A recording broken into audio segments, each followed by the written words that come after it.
Assalamualaikum warahmatullahi wabarakatuh. Kami dari kelompok 1 perkenalkan nama saya Anis Prihartini dan kedua teman saya Irma Rahmawati Putri dan Novi Irawati. Kami ingin mempresentasikan untuk mata kuliah Sumber Daya Insani dengan judul Syarat dan Kondisi Kerja.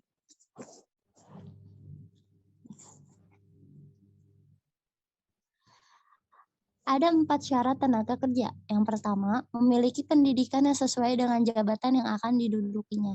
Dan yang kedua, memiliki kompetensi yang dibuktikan dengan sertifikat kompetensi atau pengalaman kerja sesuai dengan jabatan yang akan diduduki paling kurang 5 tahun.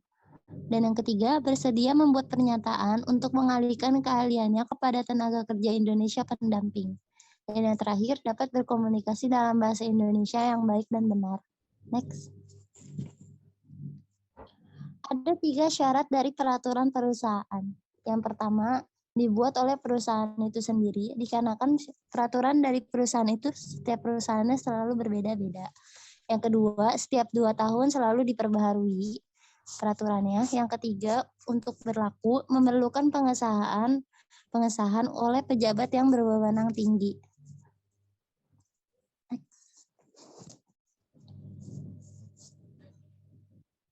Ketentuan jam kerja, lembur, libur, dan cuti. Hal yang paling penting lainnya dalam hubungan industrial yang diatur dalam hukum ketenagakerjaan adalah mengenai jam kerja, lembur, libur, hingga cuti. Berikut penjelasannya. Yang pertama, ada jam kerja.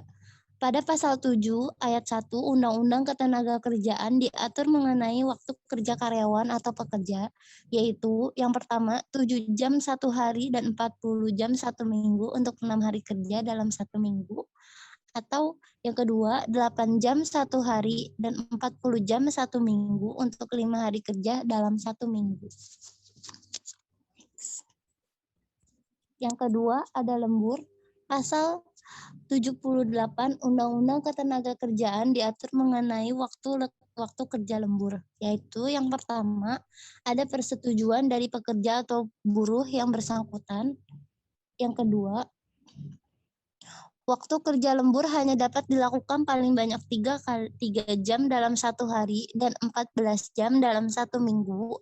Yang ketiga, pengusaha yang memperkerjakan pekerja atau buruh melebihi waktu kerja sebagaimana dimaksudkan dalam ayat 1, wajib membayar upah kerja lembur. Untuk perhitungan upah lembur ini bisa dibacakan oleh Irma, silakan. Perhitungan upah lembur. Perhitungan diatur dalam Kepmenakertrans nomor 102 MEN 6 2004. Perhitungan upah lembur didasarkan upah bulanan dengan cara menghitung upah sejam adalah 1/173 upah sebulan. Rumus perhitungan upah lembur. Apabila lembur dilakukan pada hari kerja, upah kerja lembur pertama dibayar 1,5 kali upah sejam. Setiap jam kerja lembur berikutnya dibayar 2 kali upah sejam. Yang kedua, apabila kerja lembur dilakukan pada libur akhir pekan atau hari libur resmi untuk waktu 6 hari kerja, upah kerja lembur untuk 7 jam pertama dibayar 2 kali upah sejam. Upah kerja lembur untuk jam ke-8 dibayar 3 kali upah sejam. Upah kerja lembur jam ke-9 dan ke-10 dibayar 4 kali upah sejam. Yang ketiga, apabila kerja lembur dilakukan pada libur resmi jatuh pada hari kerja terpendek, misalnya Jumat, upah kerja lembur untuk 5 jam pertama dibayar 2 kali upah sejam, upah kerja lembur untuk jam ke-6 dibayar 3 kali upah sejam, dan upah kerja lembur jam ke-7 dan ke-8 dibayar 4 kali upah sejam. Yang keempat, apabila kerja lembur dilakukan pada libur akhir pekan atau hari libur resmi untuk waktu 5 hari kerja, upah kerja lembur untuk 8 jam pertama dibayar 2 kali upah sejam, upah kerja lembur untuk jam ke-9 dibayar 3 kali upah sejam, dan upah kerja lembur jam ke-10 dan ke-11 dibayar 4 kali upah sejam.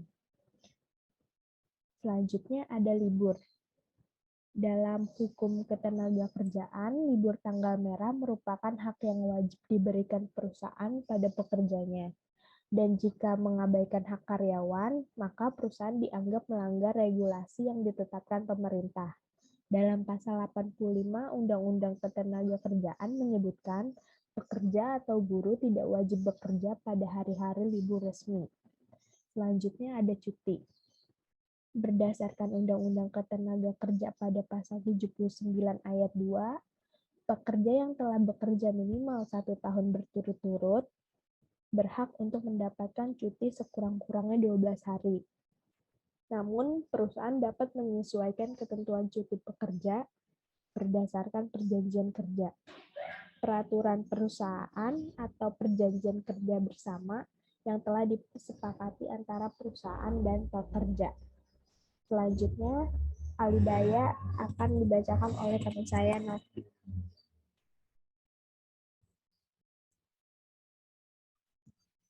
Alidaya atau outsourcing.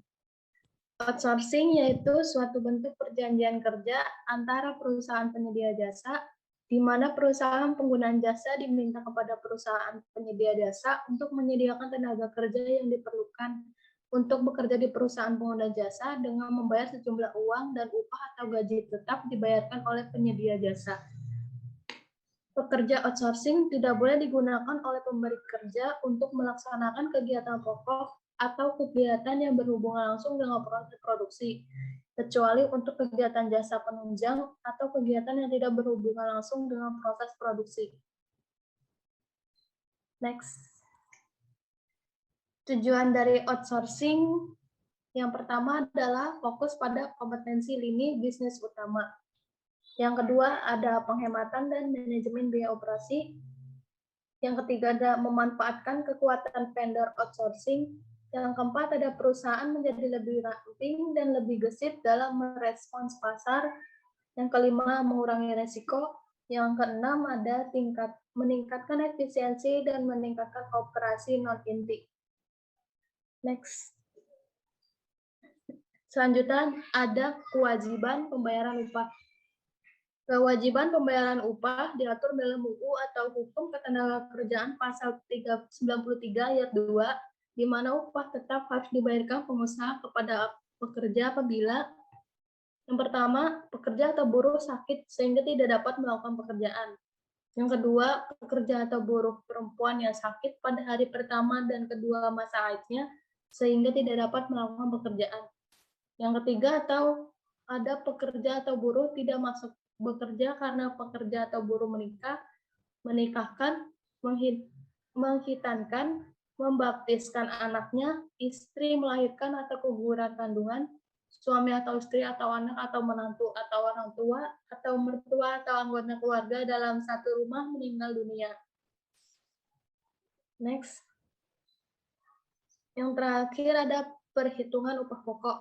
Di dalam Undang-Undang atau Hukum Ketenagakerjaan pasal 94, terutama yang menyangkut komponen upah terdiri dari upah pokok dan tunjangan tetap. Maka besarnya upah pokok sedikit-sedikitnya 75% dari jumlah upah pokok dan tunjangan tetap.